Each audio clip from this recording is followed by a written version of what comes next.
The King, the Hermit, and the Two Princes by Maud Burroughs Dutton is an old peasant's tale which teaches us the danger of greed and carelessness in society. In the kingdom of Argos, there lived a wealthy old king with his two sons. Now, when the king found out that he was soon to die, he was greatly troubled about his riches.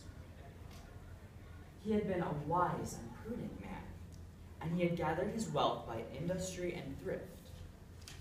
His sons, however, cared only to spend their days in making merry, and let more money slip through their fingers in a week than the king could save in a year. Therefore, he feared greatly to leave his store of pearls and gold to them. And thus it was on his deathbed that he called to an old friend, a hermit, and said to him, "My good and trusted friend, here are my riches. I beg you to take them and bury them in your hermitage, for I fear I have to leave so much wealth to my sons. They both have a portion of their own, and when they have spent that, let them first taste the want and poverty.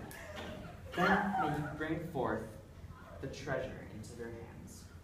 It may be that after they have known a little hardship, they will be more wise."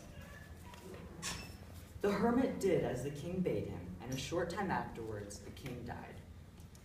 The two sons no sooner heard of their father's death than they began quarreling over the kingdom. The older son was the stronger, and he drove the younger son out of the castle gates. The younger brother, now homeless and penniless, bethought him what to do. At last he remembered, the hermit. "He was my father's friend," said the prince to himself, "and a good man. I will go to him and ask him how to live an honest and noble life."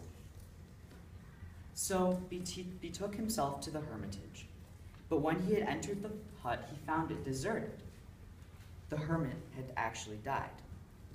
Thereupon the prince resolved the hermitage his own and followed the example of his father's friend. Although hitherto he had always lived as a prince, he now started to lay the fire with his own bare hands and went out to fetch some water. He lowered the bucket into the well, which he drew it up. It was empty. "Alas, the well is out of order," he sighed. "I must bring a ladder and go down to repair it." As he reached the bottom, he realized that it was not a well, but a pit, and near the entrance was a chasm. The prince quickly brought upon his axe and hewed upon the passage. There before his eyes lay his father's treasure. In the meantime, his brother, who was now king, was feasting day and night in the palace. "When my own portion is gone," he told his nobles, "there is my father's wealth. We shall have no need to do aught but eat, drink, and make merry until we die." But when he went to the spot where his father's treasure had always been, it was gone.